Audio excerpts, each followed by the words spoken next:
honestly not sure how I keep ending up here.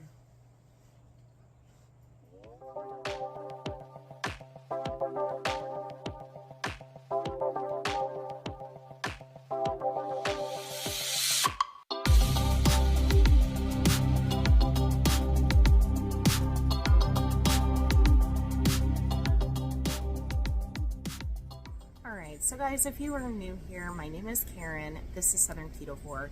I have been following different variations of a low carbohydrate diet since 2017 in an effort to improve my overall health. In that time period, I have at this point lost right around 50 pounds. I have reversed my type 2 diabetes. It's officially been taken off of my medical record. And then I've seen so many other improvements as well. Improvements in things like sleep issues, gout, chronic heartburn, just joint inflammation and pains, brain fog, fatigue, all the things. The typical things that you see a lot of people improve with a low carbohydrate diet. So these are benefits that I've absolutely enjoyed over the course of the last 6 years following what I would consider a very low carbohydrate ketogenic diet. That said, I am human. So that's a lot of what this video is about.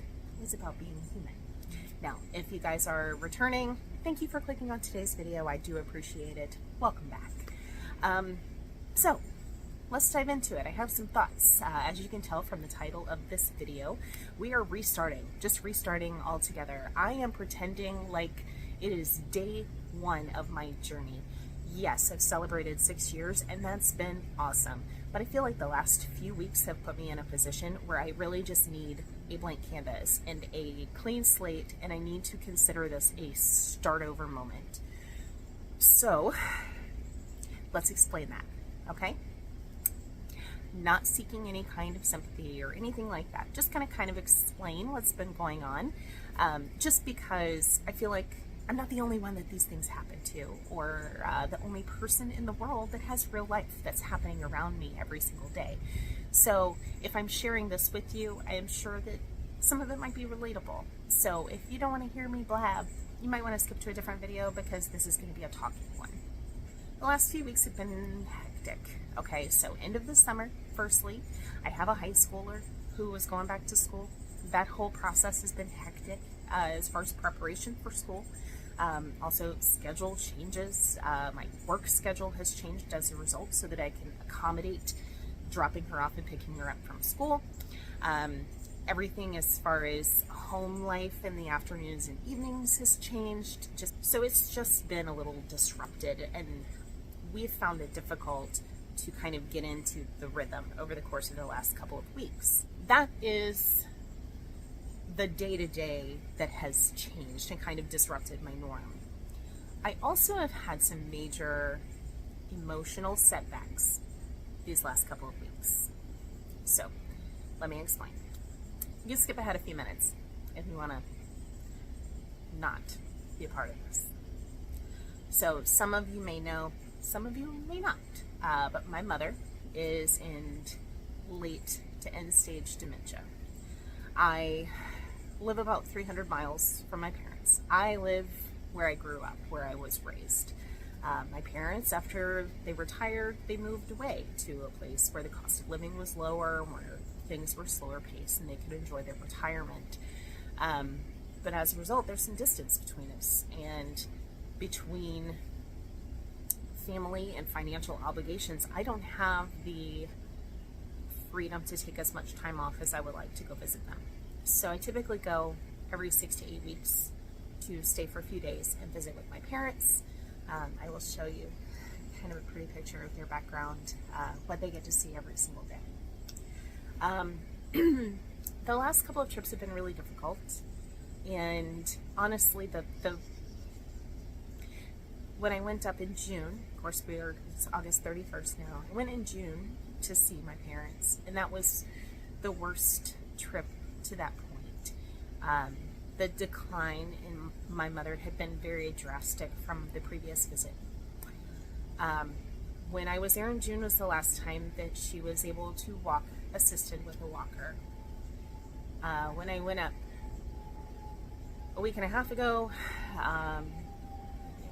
Well, when I left in June, the day after I left, she became isolated to a wheelchair for any kind of movement. She's lost all of her mobility. This last trip was even worse because cognitively I can see her slipping further.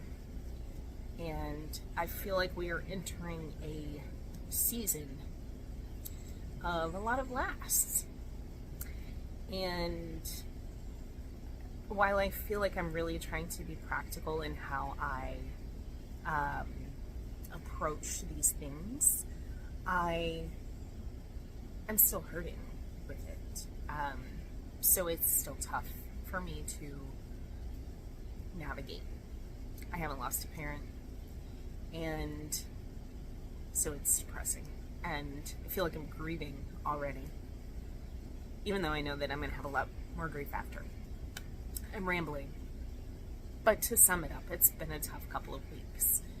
The realization and that emotional toll has made it really difficult for me to get out of bed and to go to work and to exist, much less half the time eat, or when I do eat, to eat the right thing. And what's frustrating about that, the connection that makes that so frustrating for me, is that I know that I have been working so hard to heal the very things about me that got my mom sick in the first place. She had decades of poorly controlled type 2 diabetes.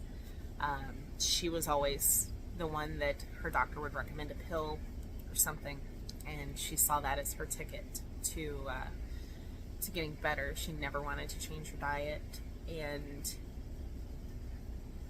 this is a huge part of what led to her current state. And so by shoveling garbage in my face is not the way to avoid the same fate. So there's an irony there. That I'm not sure how to explain it, but that segued into the additional loss. I'm still grieving the loss of my sister. My sister, actually 2 years ago today, was the last time I saw my sister alive, albeit barely alive. And of course, when my mom is not doing well, I want to talk to my sister. And so there's that layer of grief. And then there's the layer of remembering that this is the time of year that I lost her. And so I can't think of things like Labor Day without realizing that she's gone, or college football, or a million things. I needed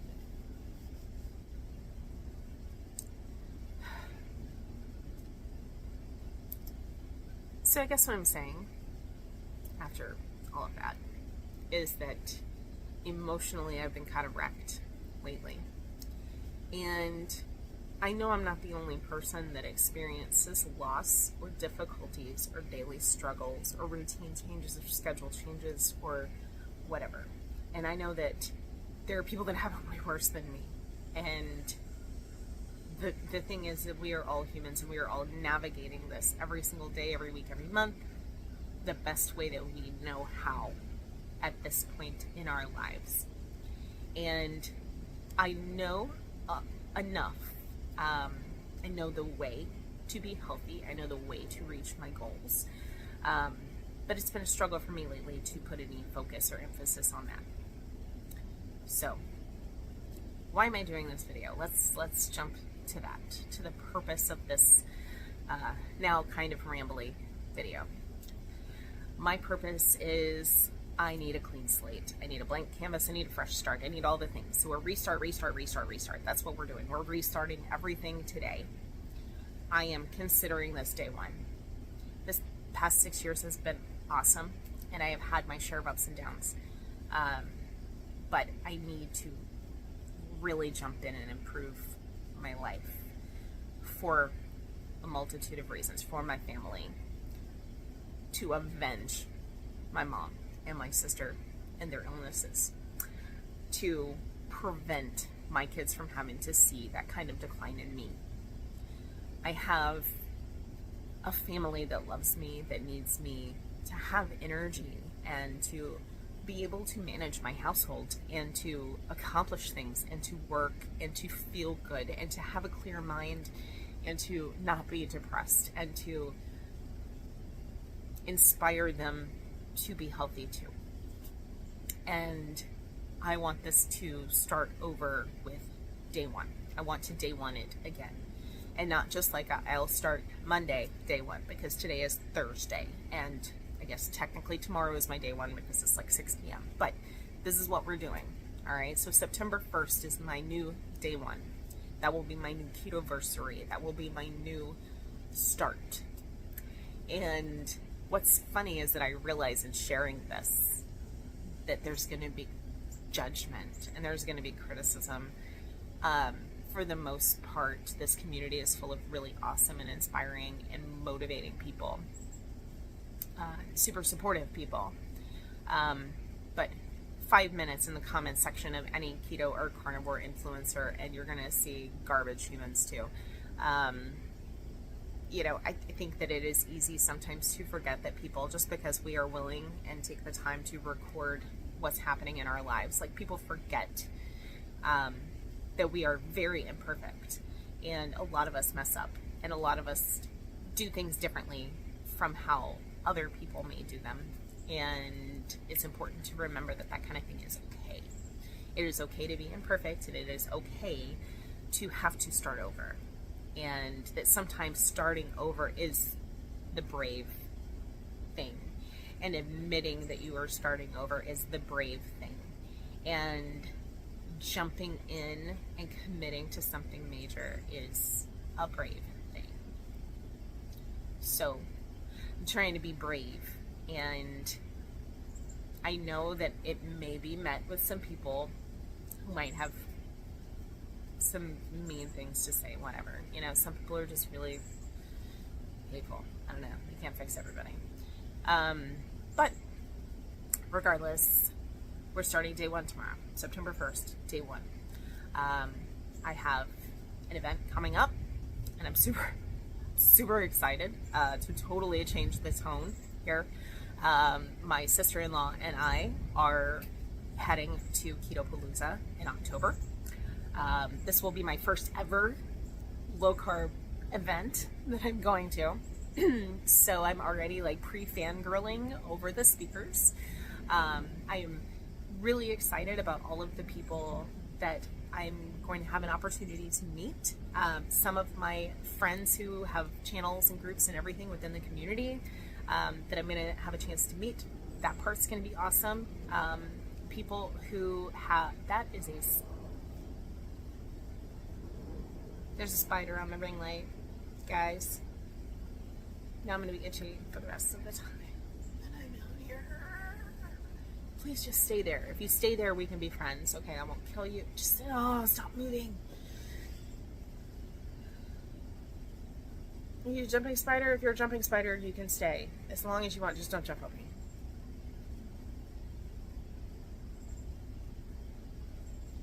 I don't remember what I was saying because I was distracted by the spider. Anyway, where was I?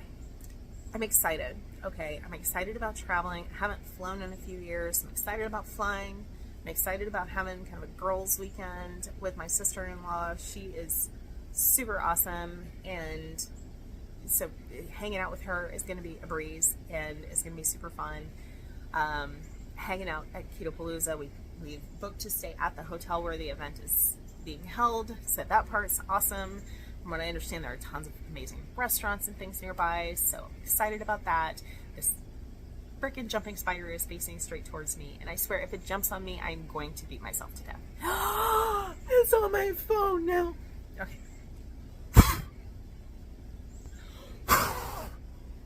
Bro.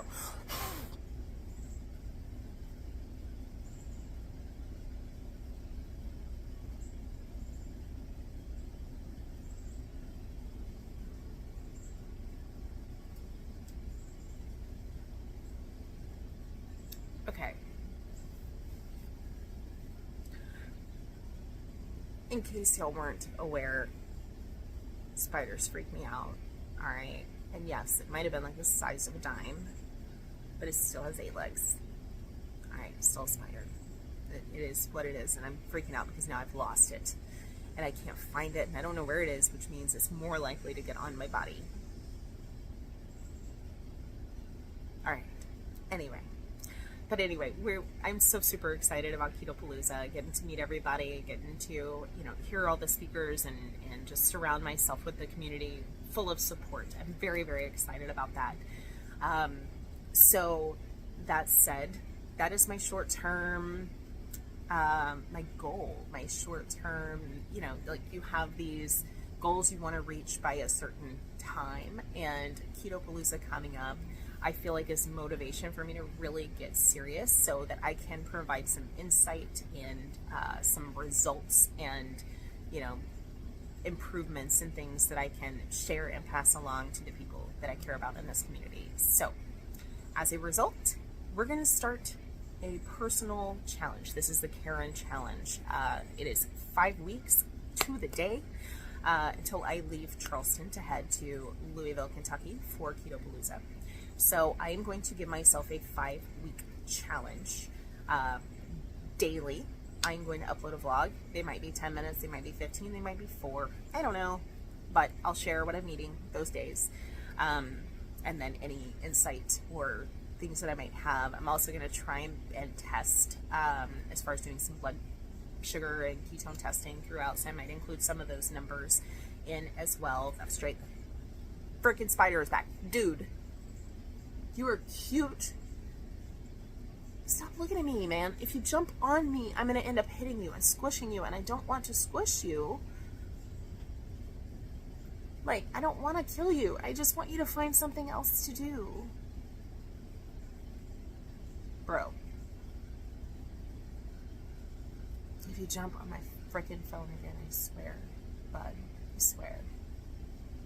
No! Here we are.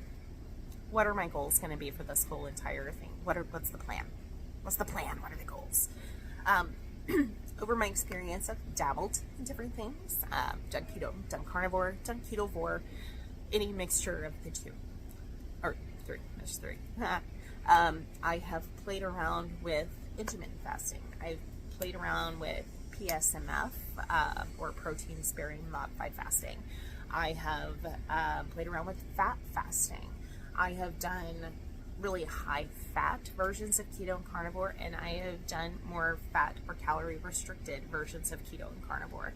And I feel like all of those are different tools to have in your tool bag, right? As far as like different things that you can try and implement. So what I'm hoping to do is really continue to work on intermittent fasting, because that's something I've been doing pretty well as far as sticking to about like most days, 2 meals a day. But in addition, I want to throw in some stuff where maybe I am having those leaner days, not necessarily a protein sparing modified fast, but just those leaner days where I might have a little lower calorie day, and then my typical normal calorie days. Now, before anybody comes at me about calories, don't. Okay? There are tons of amazing doctors and experts in the field that are far, far more educated than I on this subject. I have a handful that I feel like everything that they say is nearly law. And while I don't worship at the feet of any doctor or expert in the keto community, there are a few that I hold in very high regard and I really, really trust because of their approach to things. And so I look at people like Dr. Ben Bickman, Dr. Eric Westman, as being very practical in their approaches. Both of them follow typically the insulin model or the hormone model for when it comes to weight loss and controlling fat loss and controlling your weight. But both of them also acknowledge that there is perhaps a little bit of evidence in there that calories do matter to some degree as well. They aren't necessarily everything, but they may matter. I am not one to calorie restrict and go back to my old days of 1,000 and 1,200 calories a day. Not on purpose. But I do feel like there is some degree of metabolic flexibility and kind of keeping things changing for your body by having those days that are higher calorie, higher fat days, and having those days that are a lower calorie, lower fat day. I think that having a nice mix of the two is a good way to keep your body guessing. And in the past, when I've done that kind of thing, I have had better control over hunger and cravings and have seen better results. At this point, I am about 25 pounds from my total goal to get to my goal weight, which is what would be considered a healthy weight for my height. So my goal weight is 145, currently 170. So at 170, I need to lose about 25 pounds to get within my healthy weight range. So that said, I'm going to be implementing a lot of the different tools and including those in my daily vlogs. So I will be sharing whether it is a leaner day or a lower calorie day or a more fat fueled day as well. I'm going to try and keep it as clean as possible and whole foods and single ingredient foods as best I can, and monitor things like my fasting blood sugars and my ketone numbers and my sleep patterns and things like that as far as how I'm feeling. So that's the plan, and if y'all want to stick around, I'll be uploading every day to include that kind of stuff in there. Other than a wedding one day in the month, I don't have anything crazy going on or any trips or anything that might keep me from being able to post. So the plan is to post every day, and I want to bring that to you guys. So if you've tuned in for the whole thing, thank you so much. I appreciate you clicking on the video today. I would love for you to leave a comment below motivating me and cheering me on. I need the support. I need all the support I can for day one, for the restart. He just jumped on my phone again, so I'm going to go ahead and cut loose so that I can go inside and get away from the spider. But thank y'all. Enjoy, little jumpy guy, and I will see you tomorrow.